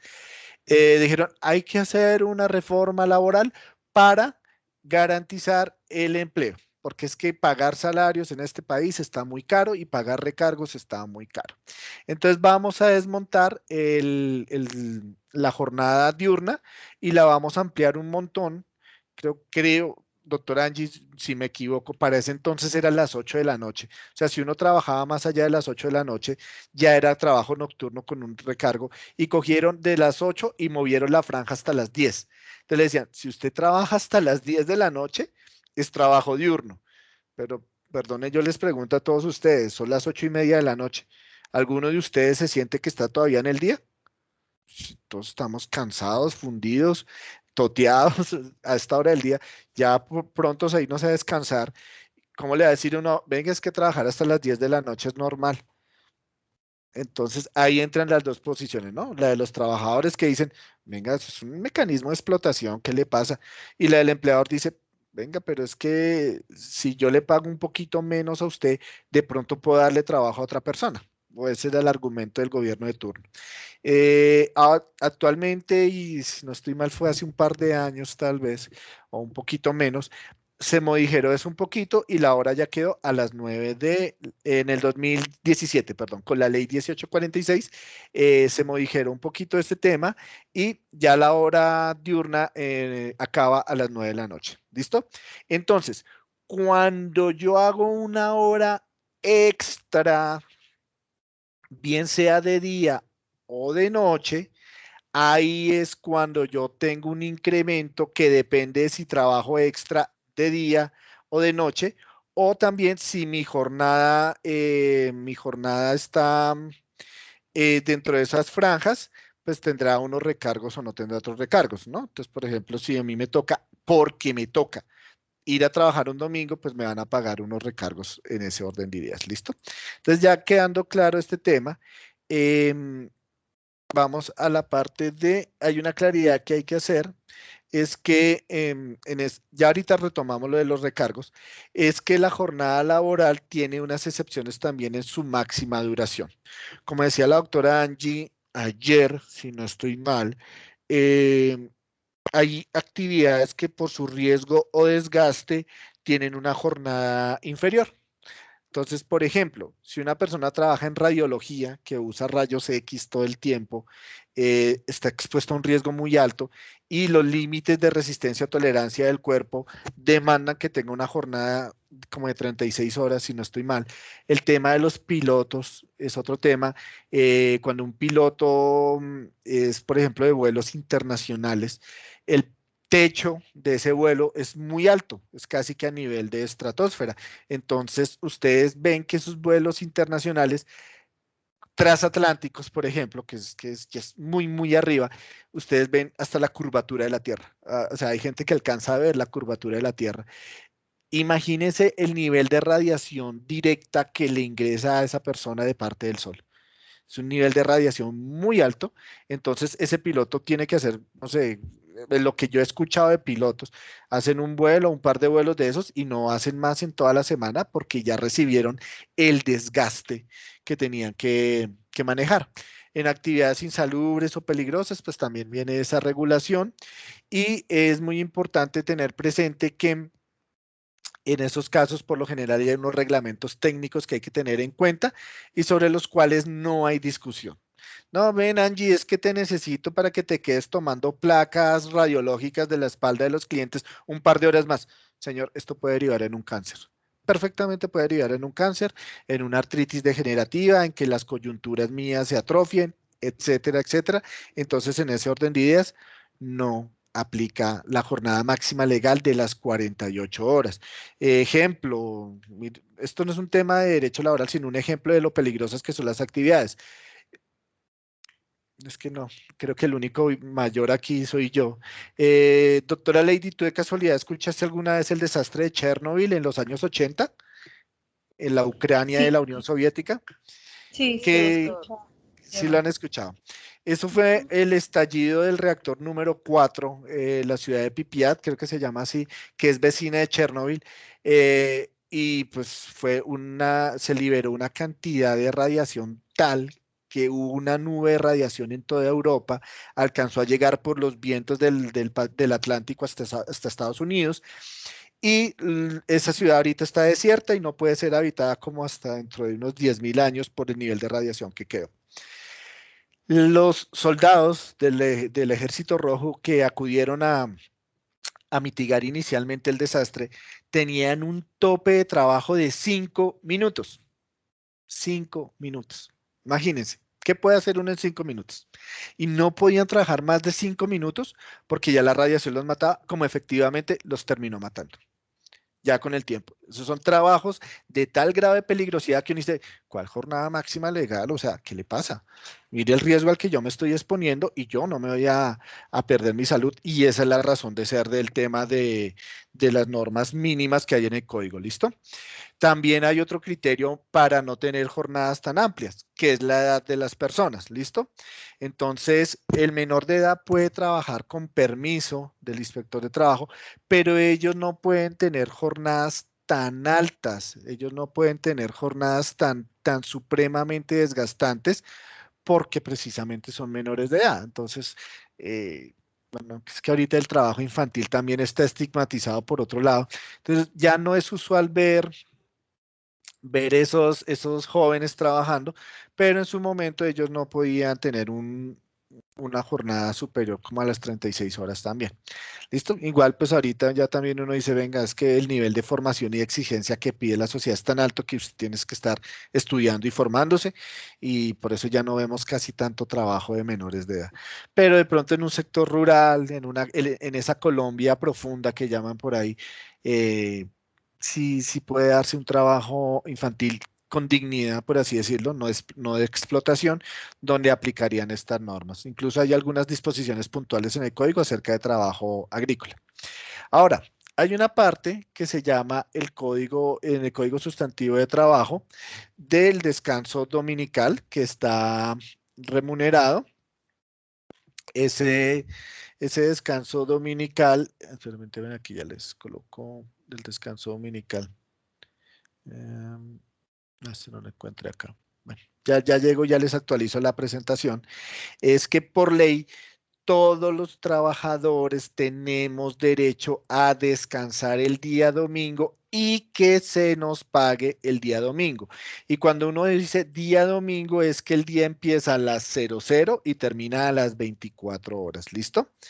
Entonces, ese día debe ser remunerado siempre y cuando el trabajador trabajara toda la semana. ¿Listo? Por ejemplo, doctora Angie, doctora Lady, corríjanme, si cuando uno hace un disciplinario y suspende a un trabajador y le dice, te voy a suspender 2 días, en el bolsillo le estoy pegando a 3 días, porque como no trabaja la semana completa, no le pago el domingo. ¿Estoy bien, Es doctora Angie? cierto. Listo. Está Entonces, bien. Lo que pasa es que para pagar el domingo tendría que trabajar las 48 horas. O sea que si no me trabaja 2 días, pues no me completa las 48 horas para poderle pagar el domingo. exactamente. Muchas gracias, doctoras. Entonces, a veces la gente dice, pues suspéndame 2 días. Oiga, y el otro día, hermano, es que el domingo no se paga si usted no trabaja completico, ¿listo? Igualmente, cuando hay festivos y demás, pues también se extiende el tema, ese debe ser remunerado. Voy a hacer un comentario que espero no sea ofensivo para nadie, pero yo le decía en algún momento a la doctora Angie y a mi jefe en ese momento que en Colombia casi que a uno le regalan un mes de salario. Ay, pero ¿cómo así que le regalan a uno un mes de salario? Le decía, es que Colombia tiene 19 festivos. Suponiendo que todos esos festivos sean, perdón, hay unos festivos que se mueven al lunes festivo y otros que donde caiga se toma el descanso, ¿no? Lo que es 1 de mayo, 7 de agosto, 20 de julio, si cae un viernes, ese día fue festivo. Hay otros que son las fiestas religiosas y patronales que se disfrutan por lo general los lunes festivos. Si son 19 días que a uno le pagan por no trabajar y los días hábiles del mes son casi 20, pues literalmente cuando uno habla desde la perspectiva del empleador, ojo, del empleador, uno podría estar diciendo, oiga, hay tantas fiestas en Colombia, porque eso sí no es culpa de nadie, tampoco, que estoy pagando literalmente un día un mes de salario sin trabajar. Esto solo es un comentario, es de esos análisis económicos que hacen cuando se ve la viabilidad y los indicadores de un país y dicen, venga, ustedes como que tienen muchos descansos y la calificación de país no es la mejor porque el índice de productividad se afecta. Y no nos mintamos, aquí hay muchos trabajadores que aún en la jornada de trabajo dispersan mucho tiempo y muchos esfuerzos. Y en última, las empresas están pagando por gente que a veces no ejerce su productividad. Hoy particularmente yo estaba teniendo unos casos de personas comerciales que están en productividad de 0.04. O sea, dígame qué es eso, ¿listo? Bueno, en ese orden de ideas, ya queda como evacuado el tema del dominical y es importante decir que si la persona tiene que trabajar el dominical, ese tiene un recargo muy importante en el cual pues ya ahorita cuando lleguemos a la parte de recargo la vamos a ver. ¿Listo? Listo. Ok. Bueno, en el desarrollo de la jornada de trabajo, ¿listo? Es muy importante tener presente qué actividades son susceptibles de interrupción al régimen normal. Entonces ahí es cuando ya hablan de las labores de servicio doméstico, de choferes, aquellas que tengan un tema de que la empresa tiene que estar siempre produciendo o hay necesidades del servicio en las cuales es inaplazable. Entonces, en ese caso, también puede haber una interrupción de que uno, por ejemplo, diga, señores vendedores, por ejemplo, tenemos que vender el domingo porque es que nuestro producto es, no sé, una bebida energizante. ¿Cuál sería uno de los mejores días para desarrollar esa venta? Pues el domingo. ¿En dónde? En la ciclovía, por ejemplo, o en los parques metropolitanos, o en los parques distritales. Entonces, en ese orden de ideas, uno puede afectar ese domingo, pero con los debidos recargos. Personal de la salud, personal de seguridad, tienen esos temas especiales. ¿Listo? Ahora, en el tema que estábamos tratando, también es muy importante considerar la parte asociada a los trabajos excepcionales y a los trabajos por turnos. ¿A qué me refiero? A que hay empresas donde esta jornada máxima legal puede tener reglas de movilidad. Entonces es como decir, acomodemos las jornadas, acomodemos sus términos de trabajo, sus turnos y demás, para que usted pueda garantizar la necesidad del servicio. ¿Listo? Entonces, un ejemplo es que hay fábricas que tienen que estar produciendo a toda hora y lo que uno dice es acomodemos los turnos de tal forma que eventualmente usted trabaje más de 8 horas diarias, que es el límite diario que da la ley, pero que si hacemos el promedio, usted no se pasa de las 48 semanales. O incluso si se pasa de las 48 semanales sin llegar a las 56, si yo hago el promedio de las últimas 3 semanas, usted trabajó en promedio 48 horas semanales.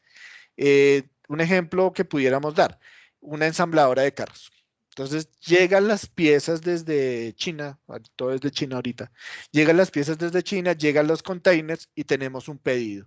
Entonces, por favor, vamos a darle durísimo, hay que cumplirle a los concesionarios, vamos a ensamblar sin parar, estamos trabajando más de 8 horas a la semana, estamos llegando al tope de 52 horas semanales, perdón, más de 8 horas diarias y vamos a llegar al tope de las 52 semanales esta semana y la que sigue. Cosa que si yo cojo las 3 próximas semanas y hago el promedio, y usted por favor descánseme unos días de la semana 3, si yo hago el promedio, nunca pasé de las 48 horas en promedio, ojo, en promedio en esas 3 semanas, ¿listo? Porque el aparato económico también a veces demanda esos sacrificios. Entonces, Lady, no sé, allá donde tú trabajas, ¿hay jornadas especiales de vinculaciones o algo? ¿Fines de semana? ¿Alguna vez lo han trabajado? No, fines de semana no, pero cuando estamos en convocatoria sí. Cuando estamos en convocatoria, a veces la jornada se extiende un poquito porque necesitan, pues los chicos de comercial están llamando constantemente, están en las redes sociales con el tema de los estudiantes, bueno, de los leads y bueno, a veces sí la extendemos un poquito. Sí, e incluso, Lady, no sé si te pase a ti en tu trabajo, cuando hay matrículas, por ejemplo, ahorita los chicos que están estudiando, hay personas que vienen a matricularse a las 9 de la noche porque salieron del trabajo cansadas, fundidas y llegaron a matricularse. Entonces ahí es donde se altera la jornada laboral y uno dice, venga, necesito que siempre haya alguien de académica, alguien de financiera y alguien de servicio. Y necesito que haya un turno desde las 6 de la mañana hasta las 2 de la tarde y de 2 de la tarde a 10 de la noche porque puedo estar recibiendo estudiantes perfectamente a las 9:30 de la noche, ¿cierto? E incluso Exactamente. estoy recibiendo caja, estoy recibiendo plata. Entonces ahí es donde vuelvo al tema del diálogo social, ¿no? Venga, patrón, pero es que usted por qué me está haciendo trabajar de esa forma, hermano, pero es que sí, lo voy a decir aquí coloquialmente. ¿Quién le paga el salario a los trabajadores? Doctora Lady, ¿quién le paga el salario? La institución, claro, y todos nos ponemos la camiseta. Ah, es que ahí voy a la otra parte, Lady. ¿Quién le paga a uno? La institución. Perfecto. ¿Y de dónde consigue plata la institución? Pues del estudiante, del cliente, como se quiera llamar. Entonces, si uno no dispone su capacidad laboral para el fin de la empresa, pues venga, sea consciente. El dueño de la universidad, el dueño del colegio, el dueño de la empresa que sea, no es el que le paga el sueldo, se lo pagan las ventas. Entonces ahí es donde uno dice, ahora sí me entiende por qué hay que ajustar la jornada laboral. Hay que ajustarla porque precisamente en ese orden de ideas es que yo voy a tener un ingreso de caja, voy a tener eh, un ingreso financiero y puedo garantizarle a usted pagarle la prima, las cesantías y todo lo que hemos venido hablando en este tiempo. Entonces ahí es donde nuevamente uno invita a que exista ese pensamiento sistémico, tanto del empleador como del trabajador. Yo no le puedo pedir a Lady que se quede desde las 6 de la mañana hasta las 10 de la noche. A ver, eso es, Lady, ¿sabe qué? Quédese a dormir acá, traiga pijama y le pago que vaya a un hotel y se bañe y siga trabajando porque literal, eso ya es sobrehumano. Pero Lady, ven, entrate a las 2 de la tarde y te quedas hasta las 10 de la noche. Ah, claro, sí, señor. ¿Listo? Entonces hay que tener presente ese sentido. Ya para ir haciendo una terminación del tema, estamos hablando que estos recargos de los trabajos suplementarios y nocturnos tienen una regulación de ley donde dice que el trabajo nocturno tendrá una remuneración por encima de la hora normal de un 35%. ¿Listo? En tanto que el diurno es del 75%. ¿Listo? Y ya vamos a encontrar que cuando la hora es extra nocturna tiene un recargo del 75%. Les vuelvo, tengan presente los que le voy a decir. Lady, si yo te hago quedar más allá de las 9 de la noche, en el ejemplo que le estoy dando, ella trabaja de 2 a 10. De 2 a 9 de la noche le pago la hora normal. ¿Listo? Esa hora adicional de 9 a 10 de la noche, que no es una hora extra porque está dentro de su jornada de trabajo, sí le debo pagar un recargo que ordena la ley, que es un, ¿cuánto, Lady? 35%. ¿Listo? ¿Me hice entender? ¿Sí soy claro o no soy claro? O por ejemplo, si Lady es una persona que trabaja en un turno así bien partido, un OXXO, por ejemplo, y ella entra a las 10 a las 12 de la noche y sale a las 8 de la mañana del otro día. De 12 de la noche a 6 de la mañana, yo le pago las horas con el recargo nocturno. Y de ahí para allá, las otras se las pago normalito. Pero cuando la hora es extra o es un recargo, se sale de mi jornada, si llega a ser diurna, le pago el 25%. Entonces, voy a recapitular porque esto puede sonar enredado. Entonces, mi jornada laboral está repartida durante el día y en el día hay unas franjas. ¿Listo? Entonces, en esas franjas, si yo ya me voy al trabajo nocturno, tengo un recargo del 35%. Si además de eso es extra, es el 75%. Si es dominical, doctora Angie, corrígeme, es el doble, ¿cierto? El dominical. Sí, doctor, el doble. El doble, se paga el doble. Entonces, por eso es que hay veces que hay enfermeras, bomberos, y, venga, bóteme domingos porque es que ahí gana el doble, ¿no? Y si por alguna razón la hora adicional o la hora que no está en mi jornada está dentro de la franja diurna, en ese orden de ideas, usted me hace el favor y me recarga el 25%. ¿Listo? Bueno, es que toda esta parte ya la estuvimos viendo ahorita mientras tanto. El día de las fiestas, el recargo, listo. Entonces, cuando ustedes vayan a tener una liquidación de nómina, hay que tener muy en cuenta esa parte de la jornada laboral, del recargo que se le haga, y los invito muy respetuosamente a que consideren una excepción puntual que tiene la jornada máxima legal.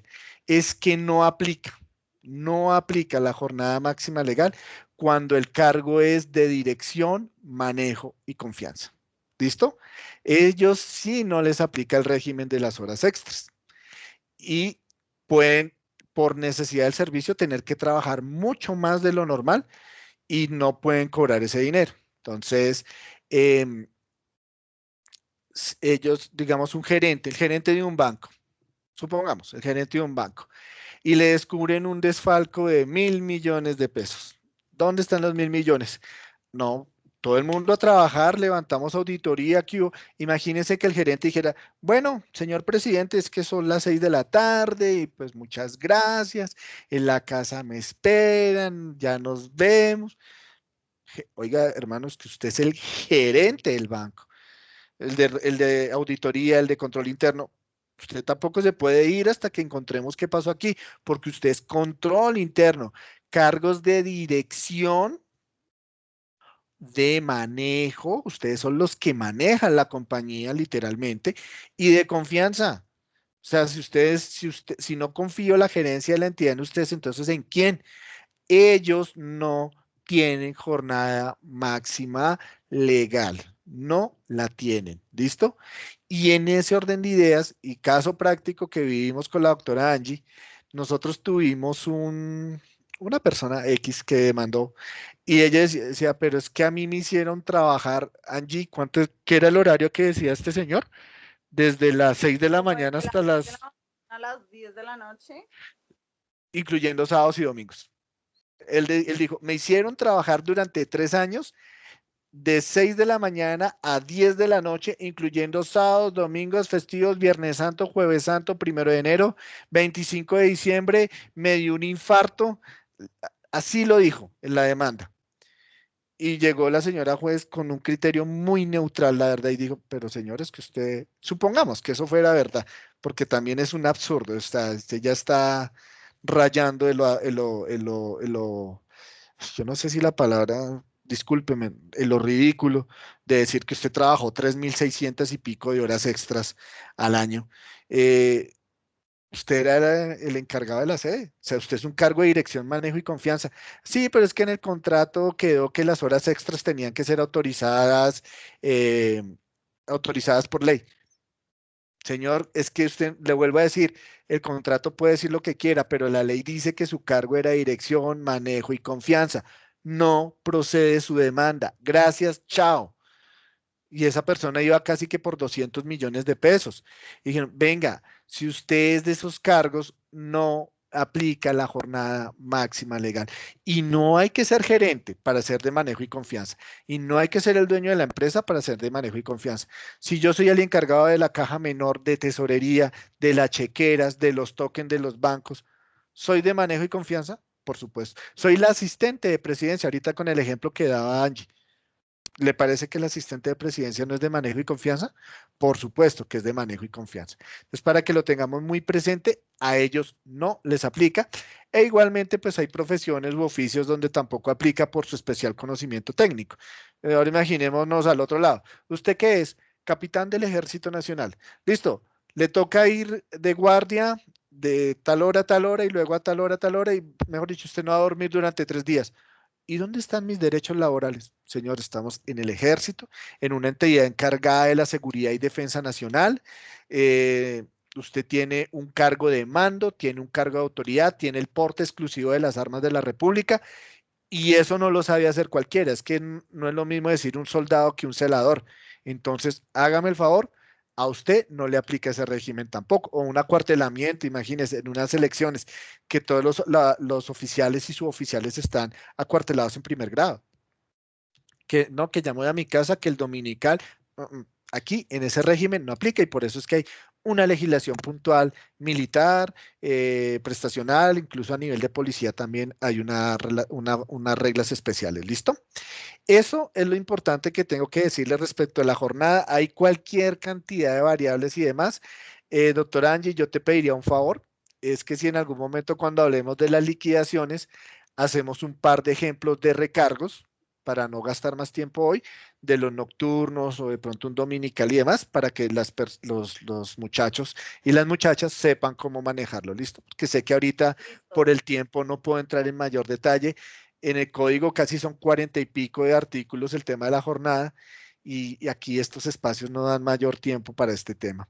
Yo Dicho lo solo quería anterior, agregarle a lo que dime. su merced ha explicado, es que sí, efectivamente la jornada máxima legal es de 48 horas, pero hay ciertas actividades como por ejemplo el personal de tu llave, o sea, los que ustedes encuentran en las taquillas de las estaciones de Transmilenio, Para este personal, por ejemplo, hay que solicitar un permiso al Ministerio de Trabajo con el fin de que ciertas personas que tienen que estar descritas en el permiso estén autorizadas a trabajar como máximo 12 más a las 48. O sea, que una persona más o menos estaría trabajando 60 horas semanales.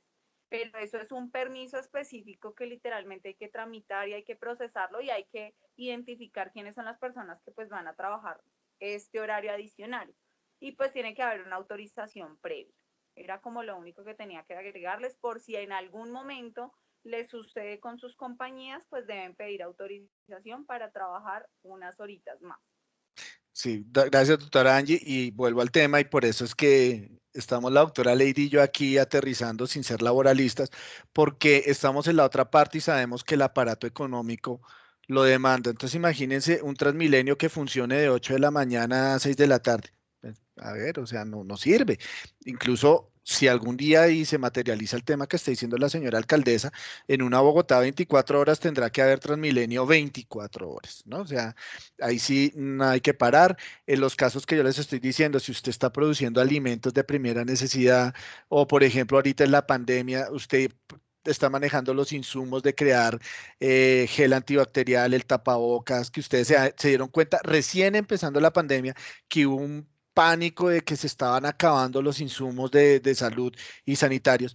Ahí es donde se activan esas excepciones del sistema y donde uno dice, venga, trabajadores, sí, todos los derechos que usted quiera, pero es que mire el contexto, mire la actividad a la que se dedica la empresa o una empresa de camiones, o sea, por ejemplo, que los que manejan el tema de transportes son jornadas de 18, 19, 20 horas que hay que estar manejando porque el aparato productivo así lo demanda.